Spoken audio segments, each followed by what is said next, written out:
తర్వాత రాజకీయాల్లోకి వచ్చిన నరేంద్ర మోడీ గారికి కూడా గౌరవం ఇచ్చారంటే మీకోసం ఇచ్చా. ఆ ప్రధానమంత్రి పదవిలో ఉన్నారు కాబట్టి ఇచ్చాను. నేను అడిగితే కడానైన ఇచ్చింది, పార్లమెంట్ సాక్షిగా మట్టి తెచ్చాను, యమునా నీళ్లు తెచ్చాను, మీ ముఖం మీద కొడతానని మట్టి నీళ్లు కొట్టి మనకు అన్యాయం చేసిన వ్యక్తి ఈ నరేంద్ర మోడీ. మీరు తప్పుడు విధానాలతో ముందుకు పోయి మన రాష్ట్రానికి అన్యాయం చేసి నేను అడిగితే నా మీద విమర్శలు, మన వాళ్ళపైన దాడులు, ఇన్కమ్ ట్యాక్స్ దాడులు చేస్తారు, ఈడీ దాడులు చేస్తారు. మీకు అధికారం ఉందని మీరు దాడులు చేస్తే రేపు రాబోయే రోజుల్లో మీరు పారిపోయే రోజు దగ్గరలోనే ఉందని ప్రధానమంత్రి గారికి హెచ్చరిస్తున్నానని చెప్పి కూడా నేను మీకు తెలియజేస్తున్నా.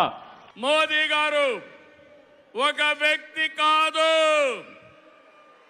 భారతదేశాన్ని విశ్వగురువుగా మారుస్తున్న ఒక శక్తి. అవునా కాదా? మోదీ అంటే సంక్షేమం, మోదీ అంటే అభివృద్ధి, మోదీ అంటే సంస్కరణ, మోదీ అంటే భవిష్యత్తు, మోదీ అంటే ఆత్మగౌరవం, ఆత్మవిశ్వాసం. ప్రపంచం మెచ్చిన మేటైన నాయకుడు మన నరేంద్ర మోదీ గారు. ప్రధానమంత్రి అన్నా యోజన, ఆవాజ్ యోజన, ఉజ్వల యోజన, కిసాన్ సమ్మాన్ నిధి, పిఎం ఆయుష్మాన్ భారత్, జల జీవన్ మిషన్ వంటి పథకాలతో సంక్షేమానికి కొత్త నిర్వచనం చెప్పిన వ్యక్తి నరేంద్ర మోదీజీ.